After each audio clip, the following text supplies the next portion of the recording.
Time marches ever onwards. It waits for no man, leaving behind the weak-willed, the procrastinators, and the distracted alike.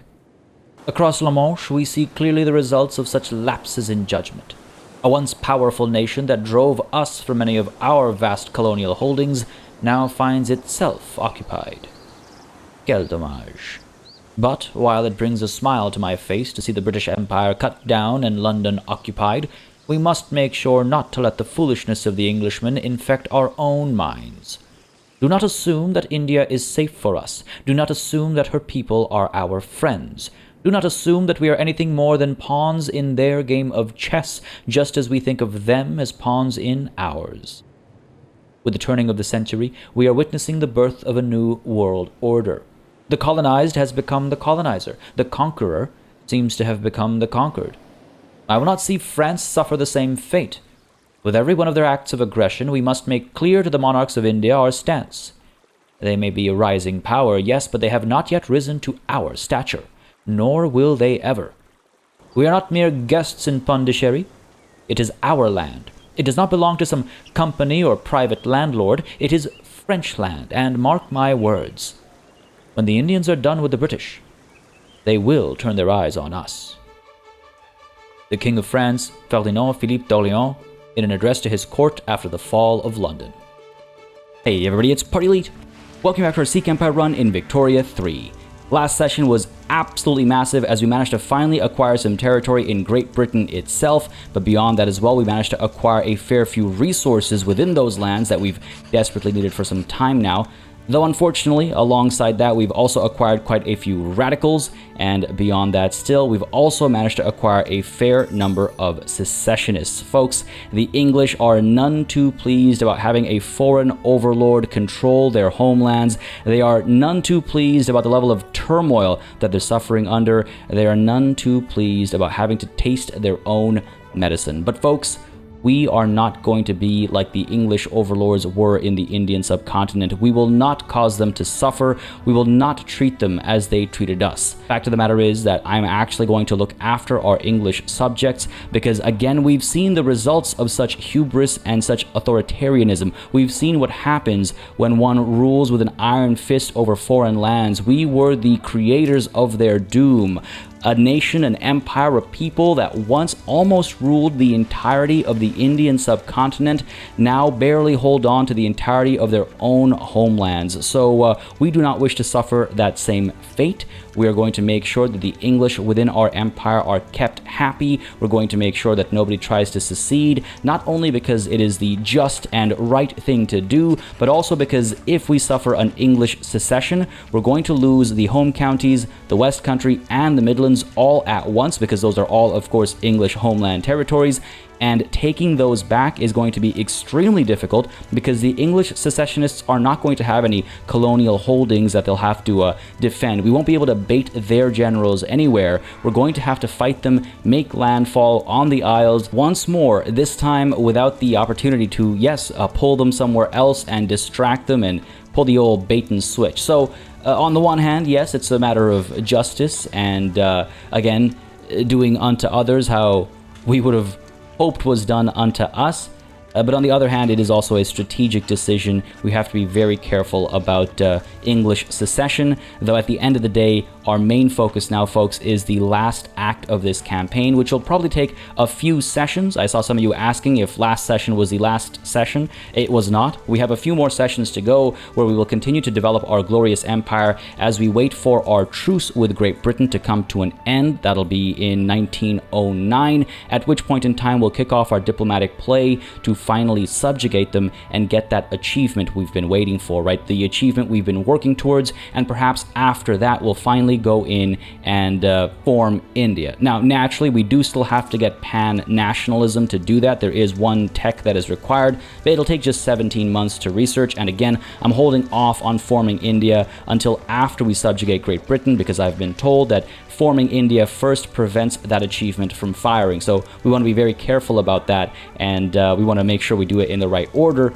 After all this work, it would be a shame to not actually get the achievement, though again, we've all seen it happen, so we all know it happened, and there's obviously pride in just making it happen in the first place. Nonetheless, to actually subjugate Great Britain, don't forget we also have to wait for their rank to drop below great power. Now, we've secured their prestige well below the threshold that we need to put them below. I'm sure they'll stay below 689 for the extended time that is required for the rank to decrease to major power. I'm sure actually it'll decrease way below major power actually, because again, with a prestige of 364, they're nowhere near one of the top dogs in the world anymore. Nonetheless, apart from this, I also wanted to just take a look at their GDP chart and just revel in the fact that they are, yes, below their GDP position at the beginning of the game even, so they've been really cut down.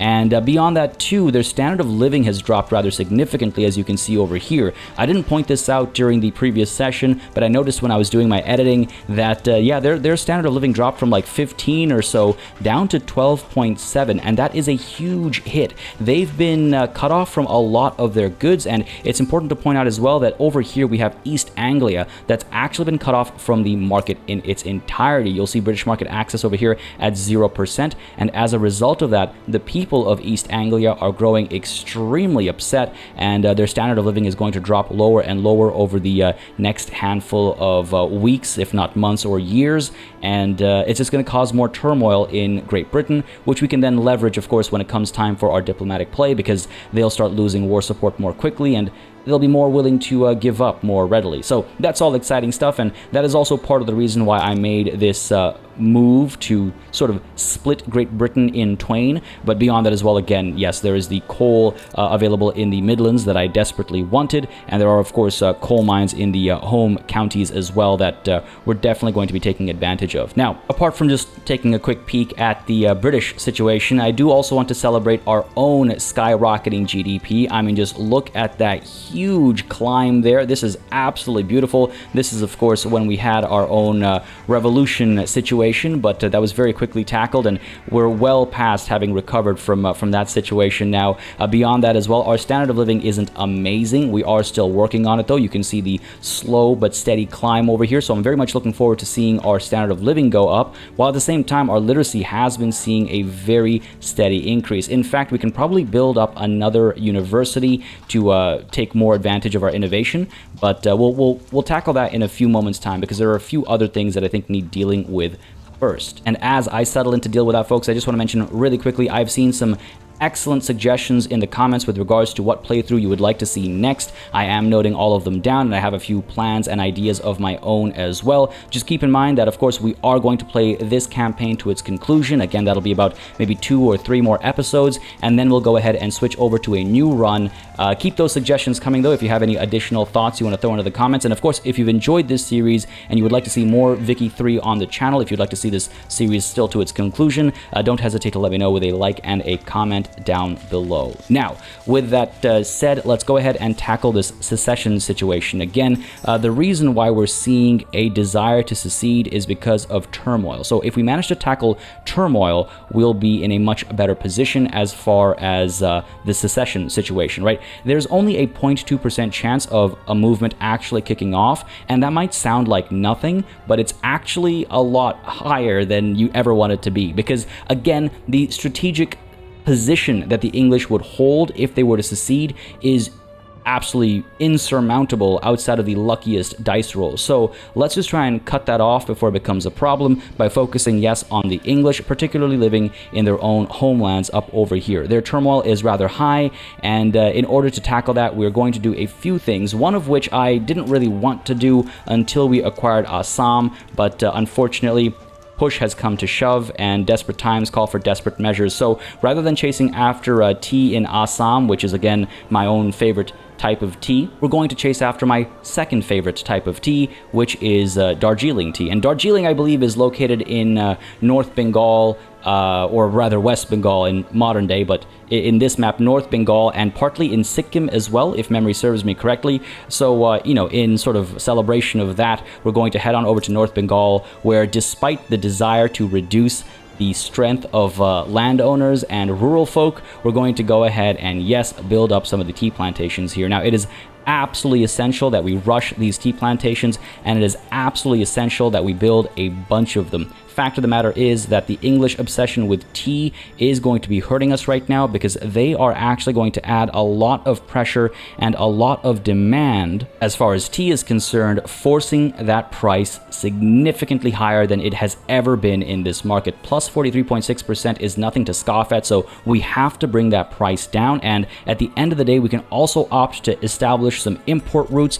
to make sure the Qing market is bringing us a fair bit of tea without actually costing us any convoys, so that's going to be very helpful. And further from that, we're also going to take a look at the actual production methods at these tea plantations for when they're done in 8 weeks time, to make sure they're using automatic irrigation, yes, but also to make sure that they're using rail transportation to reduce how many laborers are actually employed over here, and also, yes, try and influence the interest group results that we're seeing from these plantations. But beyond that too, we're going to make sure these guys are, publicly traded. Okay, excellent stuff. We'll let that play out over time, and at the same time, we're going to just take a look at the English in Great Britain. If we just take a peek at, say, the laborers over here, we're going to see quite a few of these guys are labeled as living below the expected minimum standard of living, and that is obviously a big problem. Less so when it's just 15 or 4 people, though we do want to avoid that wherever we can, and more so when it's a larger number of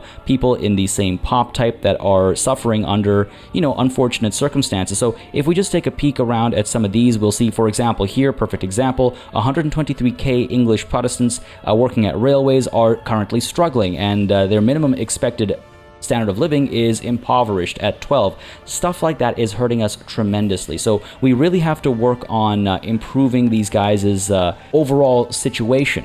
And there are a few ways to do that. For example, we can make sure that their overall wages are much higher. We can, for example, chase after steel passenger carriages over here so that the wealth generated at these railways is significantly higher, which in turn means higher average annual wages spread across the different types of workers here. So why don't we go ahead and use these guys, get these guys using steel passenger carriages, because I think that will make a significant enough difference. And similar to that, we're going to go ahead and just take a look at the home counties buildings and just see what we can change and where. Again, we are able to get the electric sewing machines going here, perhaps, that will produce more clothes. Clothes remains a relatively expensive good needed across the board. So if we go ahead and drop the cost of that, even though it looks as though it'll hurt our overall profitability here, I think at the end of the day, it'll also result in cheaper, commonly purchased goods, which should help us quite a bit. So the electric sewing machine should be put in place, and it looks as though the average annual wage actually went up there, if my eyes did not deceive me.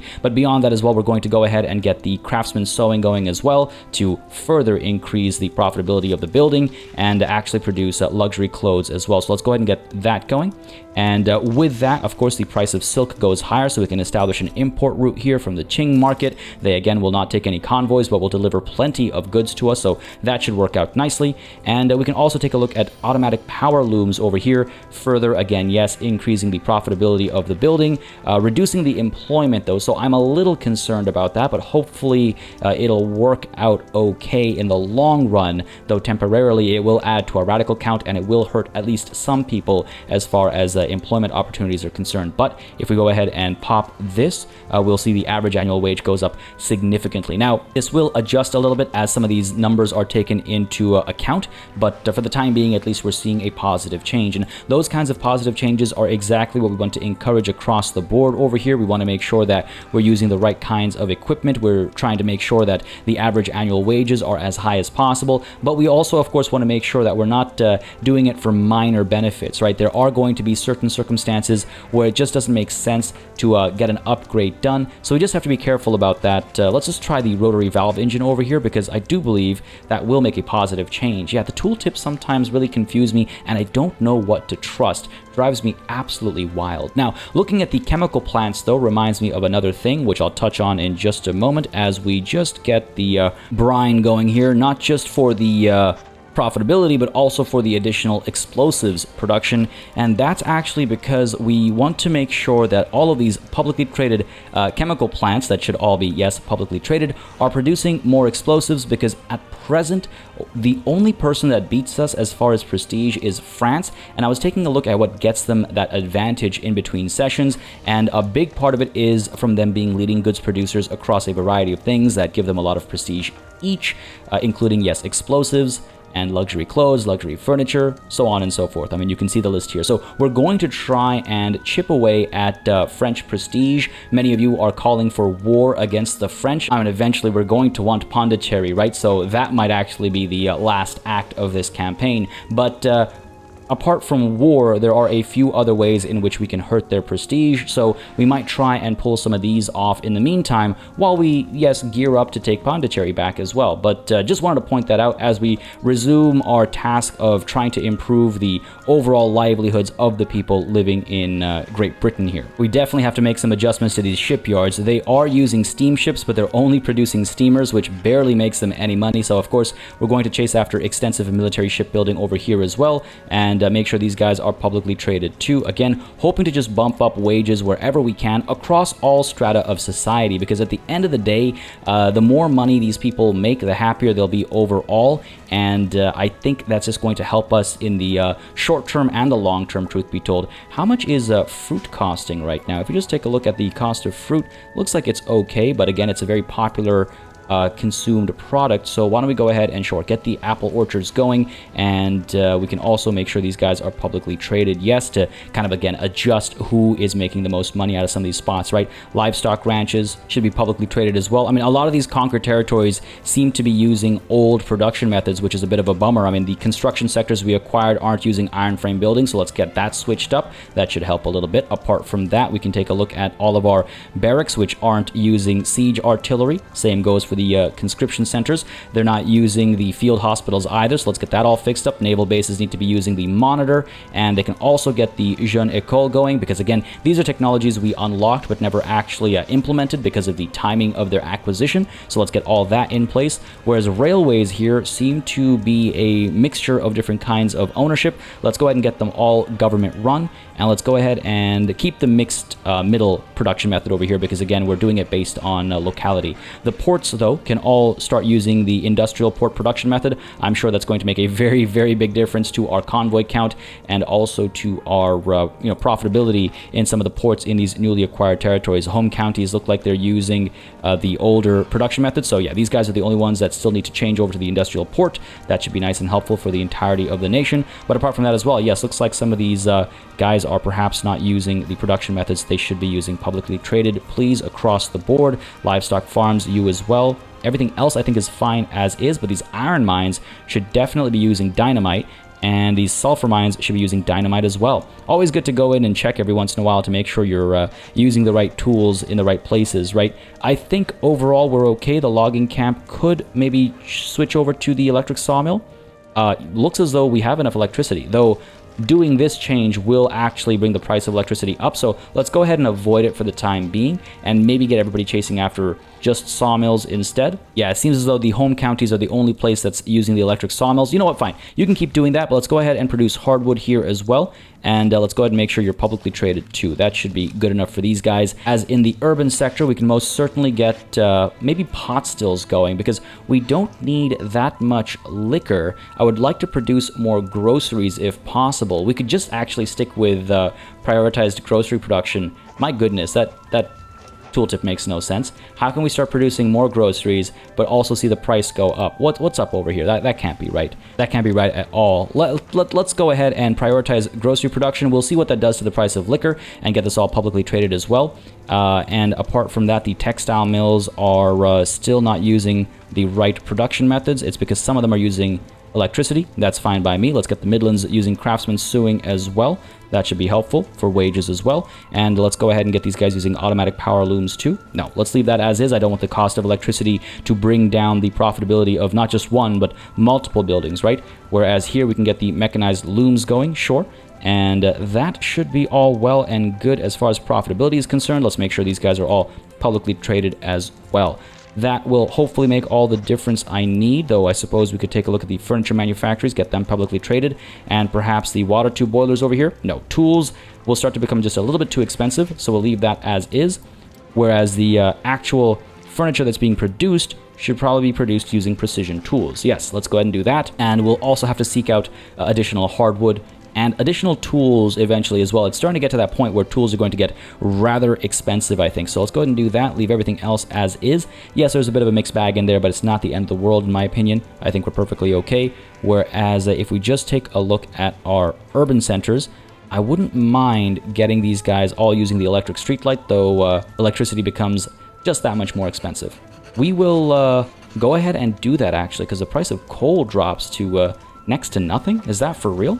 My goodness. Okay, fine. You know what? This has convinced me. Let's go ahead and get the electric streetlights across the board, and we'll make some adjustments to our power plants pretty much immediately over here in Delhi, I suppose. Let's go ahead and get these guys up to level 20. Again, it'll drain a lot of money from the government, but I'm perfectly comfortable with our current situation. I think we'll be just fine. I want to make sure the tea plantations are still being completed in about 8 weeks' time. Looks as though that's the case, so we should be okay here.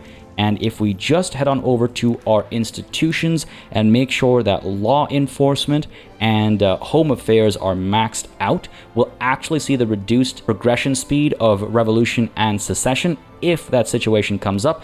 And we'll also see reduced radicalism from political movements and from things like standard of living decreases. So these are all very good changes for us. It'll take 101 weeks to get all the way up to level 3. We have the bureaucracy for it, so why leave these guys low down? We're of course seeing, certain circumstances that we never had to deal with before at scales that not just are reminiscent of a past era, but are also further away than they've ever been. A lot of these radicals are not local to us, and so we do have to extend our institutions to make sure those guys are all covered. I'm not going to bring in violent suppression. Those days are behind us. I'm simply going to hope that the changes we've made today in terms of the production and wages and availability of tea is going to be enough to reduce the turmoil across these 3 states. We'll have to keep an eye again on other opportunities and other changes we might need to make here and there, but we'll do that as time moves forward, because otherwise we'll be stuck in 1904 for the rest of eternity. So let's go ahead and hit play, let time move forward,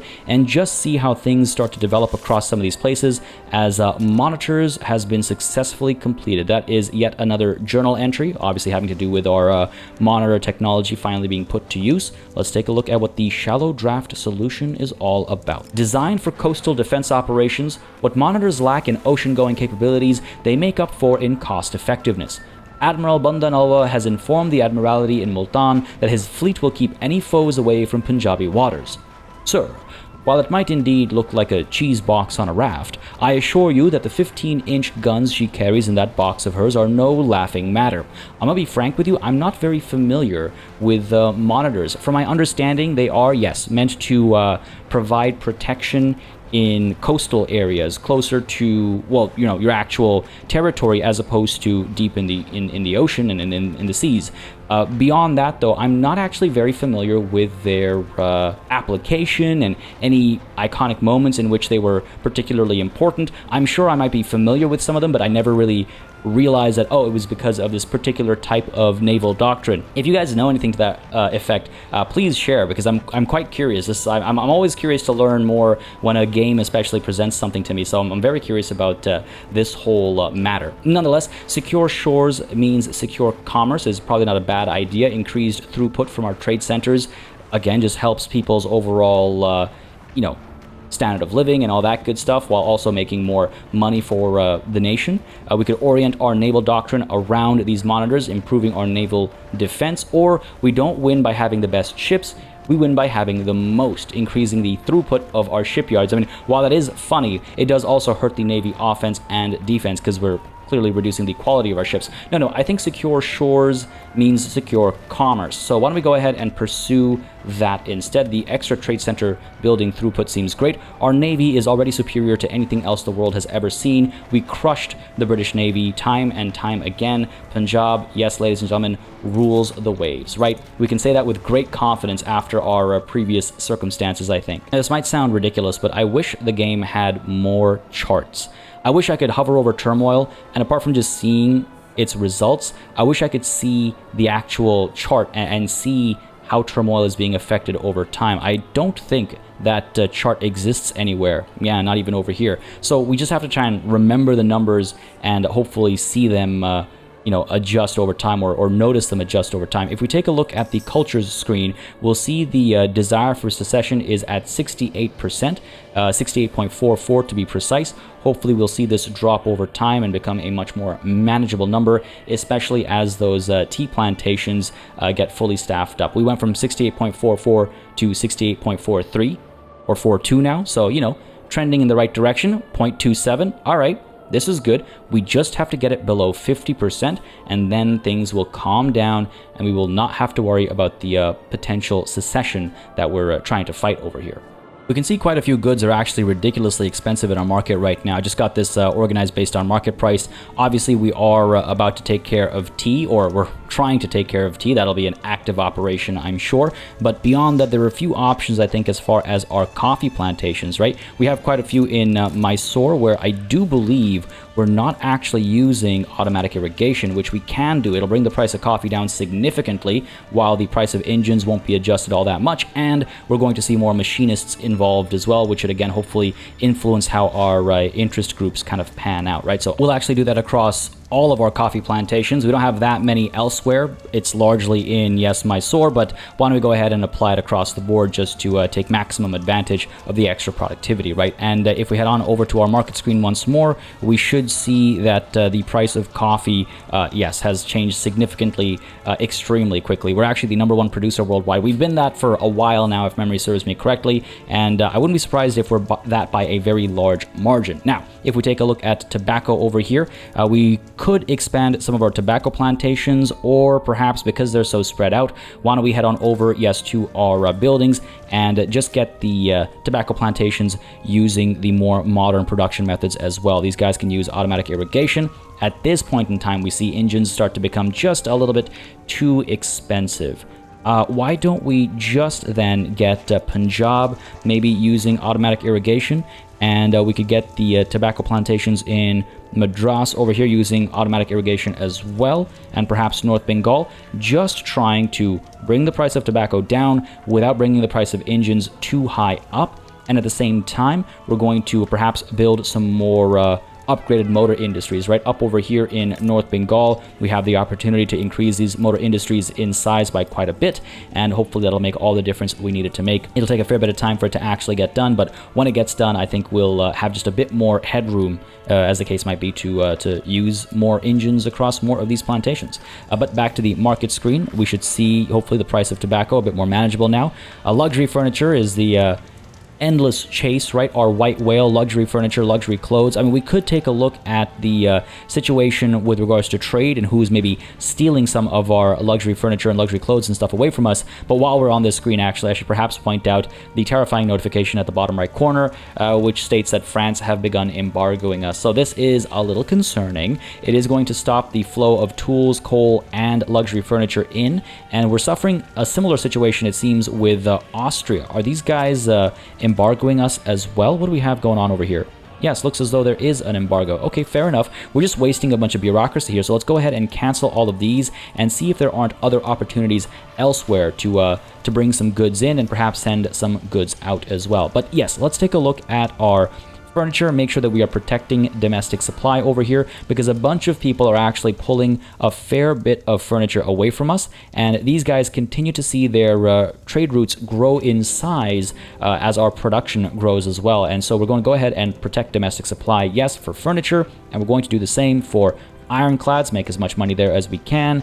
Same thing with porcelain. No one's pulling it, but if they start, I want to make sure we're getting in their way. And let's go ahead and do the same for luxury furniture. Okay, looks like we're already there. All right, well enough. Apart from that, yes, let's go ahead and see if we can't do anything about hardwood. Can we import from anywhere else? The North German market is now accessible. Okay, that's interesting. Not sure what happened there. Did they build a new port? Or actually, I'm quite curious what actually happened there. Yes, they did. They did, in fact, build a new port in this state over here that is making them once more reachable. That's wonderful to see. I'm really glad, because I was really bummed about forcing them to open their market and then not actually being able to take advantage of that open market, right? So let's do exactly that. Yes, let's go ahead and establish an import trade route from the North German market to try and get some hardwood here, because again, it's quite valuable. It only takes a handful of convoys, really. It's not going to get any bigger than that, but hopefully in a short order of time, we'll see some other opportunities maybe. And beyond this as well, we could bring some engines in from Russia. Again, that won't even take any convoys, so why not? And perhaps tools in from somewhere else as well. The Qing market is willing to part with quite a few, so that looks good to me. The North German market is a potential target as well, so why don't we go ahead and do that? The Canadian market's actually looking very good with regards to tools. But yes, the North German market will make our trade centers a bit more profitable, which will potentially allow other trade routes to grow as they have a bit more, wiggle room as far as overall profitability and wages are concerned, right? So let's go ahead and do that. And apart from that, we can maybe keep an eye on additional import routes for silk. The Afghan market is not too bad. Same thing with Persia. Sure, why don't we go ahead and do that? It's not going to cost any convoys. Same thing with the Russian market as well. Again, we have plenty of bureaucracy. If we have to make an adjustment, we can, especially when our new institutions get into power or become active at their desired scale. We'll just make some adjustments to our trade routes, or of course just build more government admin buildings. Now, on the topic of bureaucracy, seems we have a bit of a bureaucratic situation over here, as lawmakers working towards the enactment of migration controls have found themselves mired in a particularly complex set of bureaucratic proceedings, grinding the work towards reform to a near halt. Now, this is unfortunate. I've seen quite a few of you point out that it might actually be a good idea to avoid migration in its entirety. We already have massive population. We already have the workforce we need pretty much across the entirety of our empire. But at the end of the day, the fact of the matter is that there are still places where people aren't flowing in by enough to keep the businesses fully occupied. So if we can bring in the impoverished from other parts of the world and encourage them to work in the various mines and fields and all that good stuff that nobody else wants to work in, I think that would benefit us greatly. It's where I stand currently. I could be convinced otherwise, unless of course this actually passes this session. Many of you have pointed out that the radicalization could easily be avoided if, yes, we get rid of the political movements by acquiescing to their demands. But I think for the time being, I'm going to stay obstinate and pig-headed, and we're going to try and cut through at least some of the red tape over here. Yes, it'll cost me some bureaucracy. It'll upset some of the bureaucrats. It'll also increase the enactment time, but at least it won't reduce the enactment success chance to negligible amounts. So cut through at least some of the red tape. We are actually seeing a ton of input goods shortages, and yet it's all tools. So we really have to hope to see the tools get supplemented through these trade routes. And I really hope to see some progress be made over there. Whereas down over here, it's still tools. Yeah, tools across the board. I forgot, of course, our field hospitals actually consume tools too. All right, fair enough. I'm sure it'll just be a short matter of time before these prices become a bit more manageable. And again, it's not just about the price of the good, but actually its availability, right? So we'll keep an eye on that, just as we're keeping an eye on the desire for secession over here as well. Up now, I think, to 68.6, but now going back down once more. Interesting. Again, I wouldn't mind pursuing more food industries buildings and stuff as well. It's just stuff that will provide for everybody, right? It's going to make life cheaper for more people and allow them to save up some cash as they use groceries, for example, instead of grain and fish and other stuff that has less of an impact to the goods they need, right? Good substitution is an important thing to take advantage of whenever we can. So we'll just keep an eye out on additional opportunities like this. Again, the investment pool was growing last I checked. Right now it's taking a bit of a hit, but at a marginal rate compared to how much they've actually stored up. And when they're not spending money on construction, they're actually growing at a decent rate, right? So I think we can definitely use their money and just try and appease the people as best as possible, as quite a few of our upgrades are being built. Hopefully that'll bring the price of electricity down. I believe Delhi's power plant there saw a massive upgrade, and yeah, it does look like it's keeping the price of electricity in check, though it looks as though the overall Punjabi market price is still expensive compared to the local Delhi price. That tells me that we are having a market access issue, and that can be solved through more infrastructure. Let's go ahead and build up the railway over here, prioritize that, get it up to level 10. I think that should have us covered. And why don't we go ahead and actually just check our market real quick and see who else is impacted by poor infrastructure. I thought I saw Bombay was previously having some trouble, and it looks as though it is. It's only a minor difference in shade, but I was just able to pick up on that previously. Let's go ahead and build up the railway in Bombay. Sure, let's go ahead and build you up to what, level 5 I think should do the trick for now. We'll see how things play out. Meanwhile, it seems as though Great Britain is actually being abandoned by quite a few people, and it seems as though there are quite a few moves being made in quite a few different spots. I'm sure none of these revolutionaries are going to actually make any moves. Oh my goodness, this is huge. Oh, do I want to join in on this one? Maybe I do. Because if the revolutionaries come out on top over here, that could actually hurt Great Britain quite a bit. I mean, it's not going to extend our truce by that much, right? So I suppose we could try. It means we'll pull the trigger on our final moves in 1910 as opposed to 1909, which isn't the end of the world. So you know what? Sure. Can I not support these guys? No. Now my truce comes into play. Now it stops me from joining these guys. I just don't understand, but all right, fair enough. We'll leave it be. Some of you suggested that I was able to join other diplomatic plays because they were in fact other diplomatic plays, but this is what I'm used to seeing. I'm used to seeing this warning that says you can't join because you have a truce with the target. I think it's because I'm joining the initiator as opposed to the target. If I was joining the target, I think it would let me because it's a defensive move as opposed to an offensive move. That kind of makes sense, right? Because you're trying to go in and fulfill a defensive request. But at the same time, I don't know if that is how it works. I just can't remember. So, hey, it is what it is. We can't get involved over there. If we're lucky, Revolutionary New South Wales will actually come out on top, but I have my doubts. I'm sure they're actually going to back down because, I mean, Great Britain, as damaged as it might be, does still have a fair presence across, you know, Arabia, Africa, and even a bit in North America, right? So they're not completely taken care of. Not yet, at least. In due time. In short order, but not yet, as their rank is actually now down to 8, and their prestige is down to 322. Beautiful stuff. Love to see it. Love to see this too. The cultural turmoil has dropped down to 67%, and it continues to trickle downward, so looks as though the changes we've made have made a bit of a difference, and I just wonder if we take a look at standard of living, hopefully we can see that green become a lot more vibrant over time, and if we take a peek as well at our literacy, we'll see that we are in fact, at our innovation cap. Did our literacy drop, or did we catch up because I was building universities and it just slipped my mind that I was doing that? Either is possible. I'll have to check it on playback, but hey, looks good for the time being, and we're about to get automatic machine guns in about 4 months' time, and I have some plans with regards to what comes next, as it seems as though the price of tools is still astronomical. Have we at least taken care of the goods shortage, though? That's what I think matters most. Yes, we have taken care of the goods shortage, but I would also like to take care of the actual price too. It looks as though this has gone all the way up to 25. It's going to go up to 26. Previously, it said it would go up to 20, but you can see the demand is still high. And if we take a look over here, this is going to stay at level 14. Fair enough, fair enough. Why don't we go ahead and just let this grow and see... no, it's going to remain at level 26. Okay, fair enough. In that case, we'll go ahead and actually expand our tool manufactories, I think. We could go ahead and do it in maybe some of these newer holdings of ours, right? If I go to expand tooling workshops in, let's say, the West Country, it should make a decent bit of money, should employ quite a few people, and hopefully we'll just uplift the people in the West Country. So bring you up to, I say, level 20. We're not going to prioritize these. They'll happen at the end of the current queue. And again, I'm sure we'll have enough money between the investment pool and our own funds to make it happen. We are, of course, fully stacked as far as construction is concerned.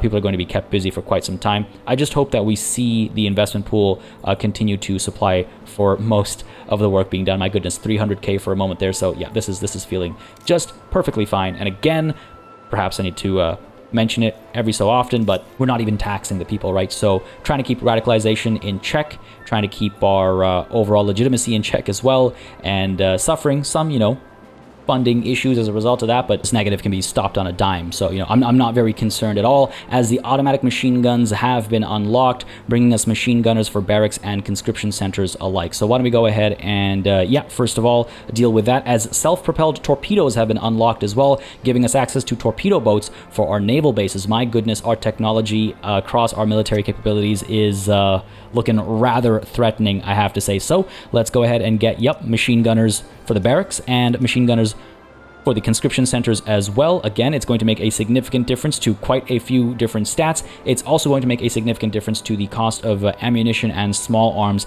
especially when these conscription centers are actually activated. So that's something we'll want to keep in mind and perhaps pursue those industries a bit further as well, as torpedo boats over here will also dig into the ammunition, right? So just got to keep an eye on all that. And of course, the cost of paper as well, which I am sure remains one of our most expensive goods, especially as we've acquired more government admin buildings in Great Britain now, right? So why don't we go ahead and keep all that in mind as we also go ahead and pick our next technology, which I think, folks, is going to be another military technology, and this time I think it's actually going to be defense in depth. The reason why I'm chasing after defense in depth, and then perhaps after those 19 months of research we're going to chase after concrete fortifications, is because our next war with Great Britain is going to really heavily rely on our ability to defend ourselves. See, when we go to war with Great Britain next, there's not going to be any baiting and switching. I mean, if I get lucky, I might be able to pull them over to, say, Newfoundland, or I could drag them down to Africa or something like that, maybe like Arabia. But at the end of the day, a lot of the fighting is going to take place over here, and I wouldn't be surprised if their generals stay in place and try to push in and reclaim some of this territory to hurt us, right? We have to hold the line if that happens, and in order to hold the line, we need as much defense as we can get, so we're going to try and stack those buffs as much as possible, right? So defense in depth will give us plus 30%, after that concrete fortifications will give us another plus 40%, and that should be, I think, enough to hold our ground as the British try to take it back for themselves, I suppose, right?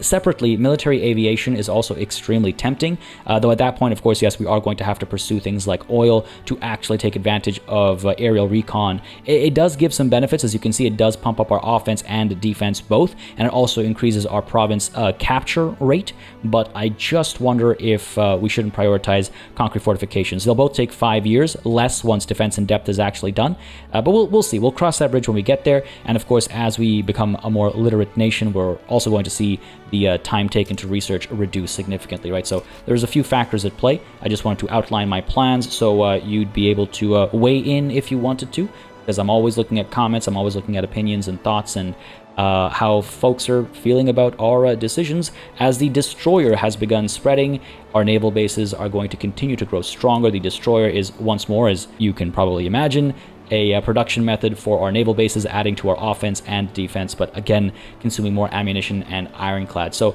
we'll maybe take a look at that industry in, just a moment's time, as the industrialists keep swinging from being loyal to not.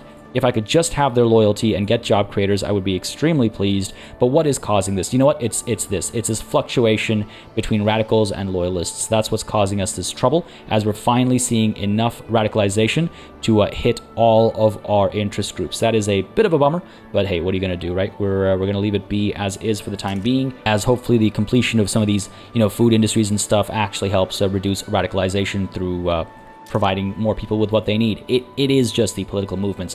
Plus 3.8 million from political movements alone, negative 1.23 million from increase in standard of living. So we're doing pretty much everything we can do. In fact, the reduction from increase in standard of living is higher than the increase of radicalization from the decrease in standard of living. So we're doing quite well on that front. It is purely the political movements that are causing all this radicalization. Honestly, if it fails this next loop, maybe I will just leave it be and leave closed borders, right? Though at the same time, we now have a push for landed voting. We have a push for freedom of conscience. Lots of pushes over here. Landed voting is an interesting one. It's been brought up in the comments once more as something we might want to pursue in order to empower the right interest groups, and it's definitely something I'm going to consider more and more as time moves forward. But for the time being, I have other plans which I think supersede the need for landed voting. Just taking a look at some of these people who are struggling in the home counties, their standard of living is still dropping, which is a bit of a surprise because we did put a lot of effort into trying to improve it. It looks as though the price of tobacco over here is a serious problem, and the situation extends to, of course, clothing and perhaps groceries as well. Okay, fair enough. Let's pursue some of that good stuff, but let's also take a look at the market access here. Yeah, it's actually maxed out. All right, very well. Why don't we go ahead and, in that case, take a look at the textile mills over here and consider maybe upgrading these guys so they are actually producing more clothes locally. We could also get rid of craftsman sewing and just get the non-luxury clothing prioritized. That will help ever so slightly. It'll also bring the price of silk down even further, lower than it really needs to. Sure, we'll just stick with the upgrades then.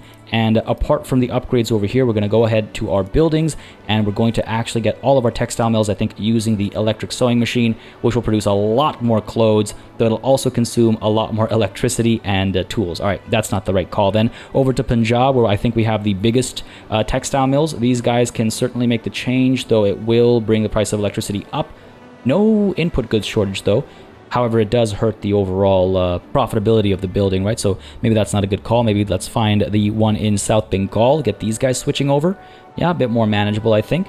And how about the one over in Madras as well? These guys could probably do the same. Yes, keep bringing the price of clothes down. Just got to keep an eye on electricity, right? And Balochistan, these guys have a fairly large textile mill as well. We can do the same over here, just bringing the price of electricity into the gold stack range, and the price of tools continues to go up as well, but hopefully that'll improve some of the import trade routes we've got going on, though the lack of qualifications is actually an issue in Balochistan. We'll see if people shift over, but the reduced productivity causes some concern there. They won't be able to provide as many wages, and so they won't be able to attract as many workers. So very well, let's avoid that. Over in Delhi instead then, let's go ahead and sure, do that, and perhaps Mysore as well.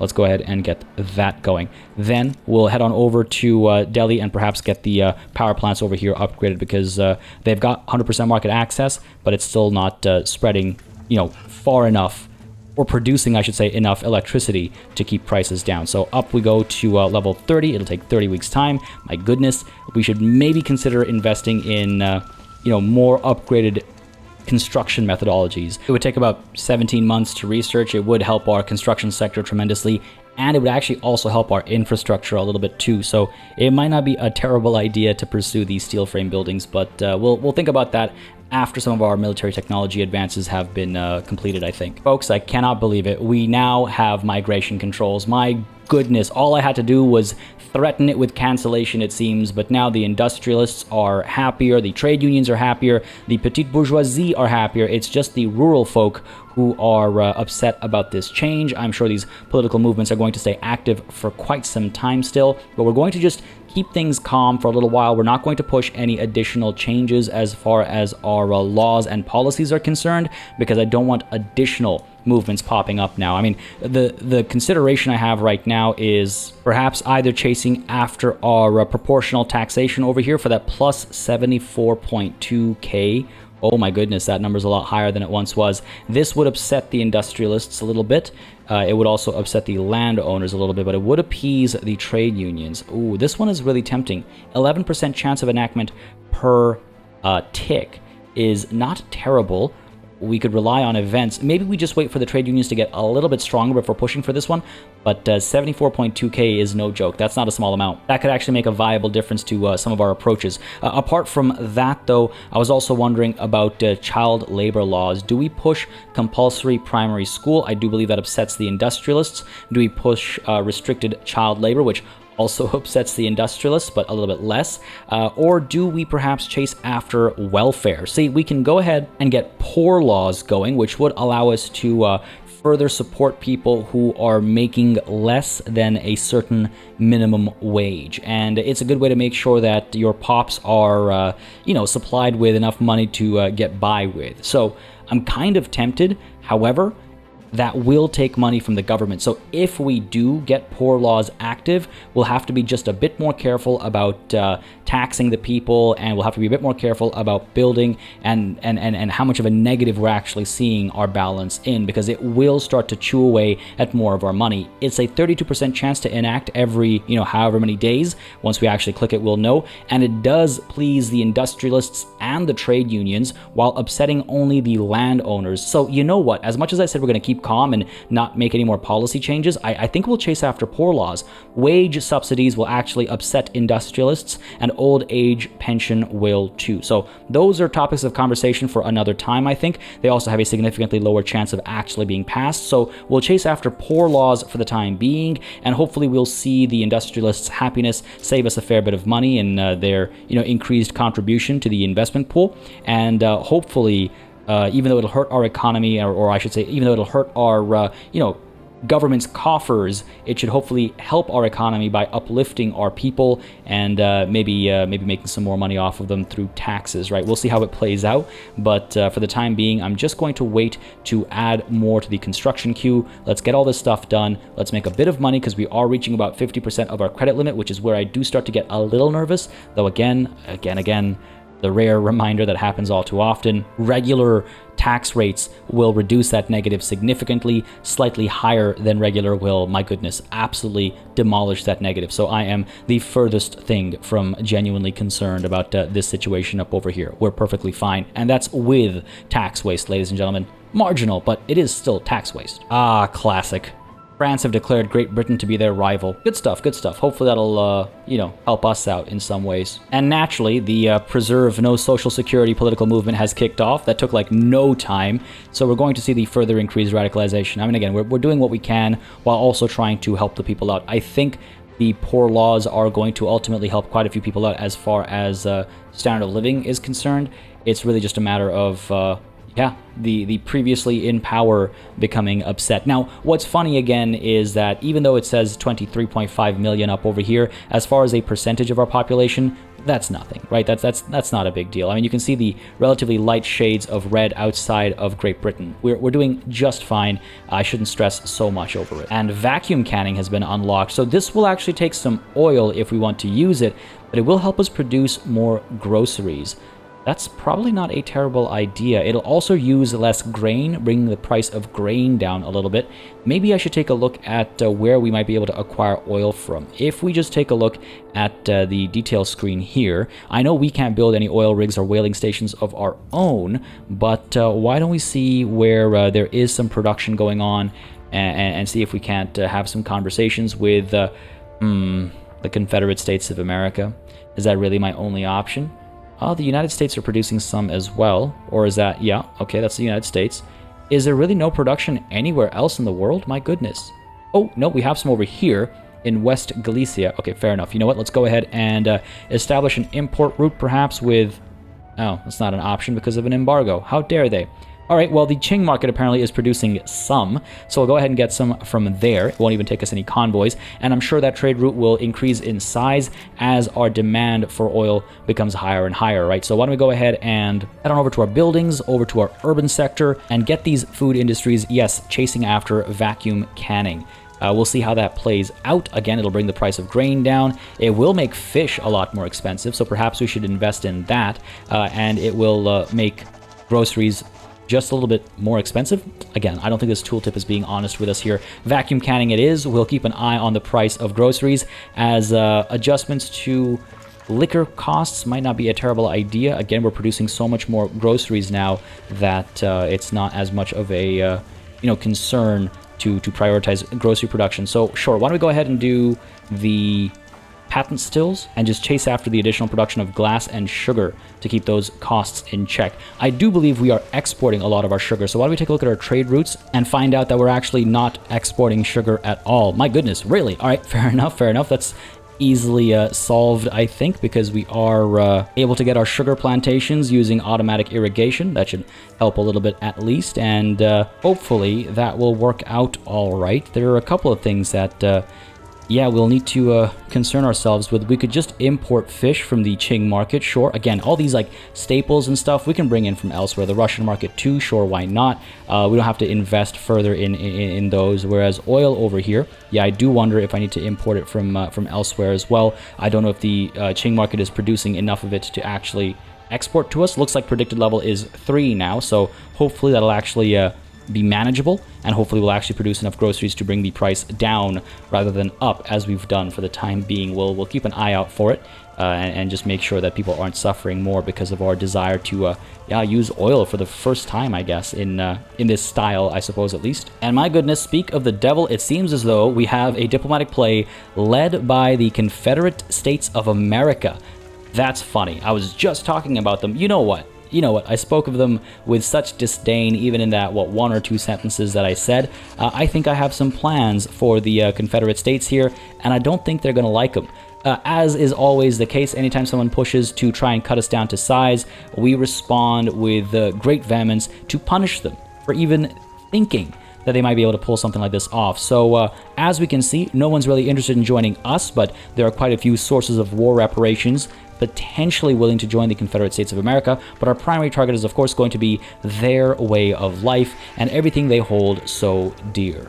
But folks, that'll be a conversation for next time. A bit of a shorter episode today, but after two back-to-back nearly 2-hour-long episodes, if not more than 2-hour-long episodes considering the last one, I think it's a nice change of pace to have a bit of a shorter episode where we focused primarily on the development of our sort of internal situation, even if that does include an island far, far away. I do think we've done a decent job of improving the secession situation. Their desire for secession has reduced significantly. I think cultural turmoil is now down to 65.46%, which is, not significant, but it's also not insignificant. It means we are trending in the right direction, and with a few more changes along the lines of what we've done so far, I think we'll see these guys finally calm down and not worry so much about their new overlords, right? They'll see that we are not like they once were in the subcontinent. Hopefully, again, as we take care of the costs of groceries and we ensure that some of our changes today don't actually end up hurting and hindering rather than helping, hopefully we'll see these guys have an improved standard of living. And again, this is just one example I'm looking at because they are so numerous and they're so far below their minimum expected. I'm sure there are many more examples of people in similar circumstances elsewhere who will be helped by similar moves, as you can see over here. So we'll keep on top of that. Of course, we'll try to, again, reduce their overall turmoil and their desire to secede. Again, this has just not been ideal. This constant drop, my goodness. It's been slowing down, which is nice. And I do believe that their net income is now positive. So hopefully we'll see this turn around and we'll see our overall standard of living improve significantly. It does look a bit greener, more vibrant green, I should say, than it did before. So that's promising. As again, other things are improving as well. Literacy has gone up. We could invest in additional universities. We're taking a look at poor laws, which should help quite a few people out as well, as far as their financial situation is concerned, and the fact that they're starving, quite a few of them, my goodness. So yeah, all things are looking up. Right? I'm very much looking forward to our development from this session and how it plays out next session. And I'm also very much looking forward to punishing the Confederate States of America. There are some very interesting war goals we can add here that oh my goodness. Oh, I cannot wait. Folks, I hope you enjoyed this session. If you did, you know what to do. Let me know by leaving a like and a comment down below. As always, it makes a very big difference in just letting me know what people are enjoying on the channel and what I should keep pursuing. Again, there is a few more episodes left before this series is done, and events like this should very much keep us on our toes. We never know when the French might get involved against us, and that'll kick things up a notch once more, right? We cannot rest on our laurels. There are still many threats to the Sikh Empire. There are still many threats to this playthrough, so let's not get too excited. Things aren't done quite yet. There are a few more sessions to go, and then, yeah, if you want more Vicky 3 on the channel, that like and comment down below lets me know, and means that I'll start making plans accordingly, because, as I've said a few times before, boy, do I have some plans. Folks, as always, a massive thanks goes out to all of the channel members and patrons who've been supporting the channel on a monthly basis. Y'all keep us alive and running smoothly. And of course, a big old thanks goes out to each and every one of you for watching. Until next time, cheers.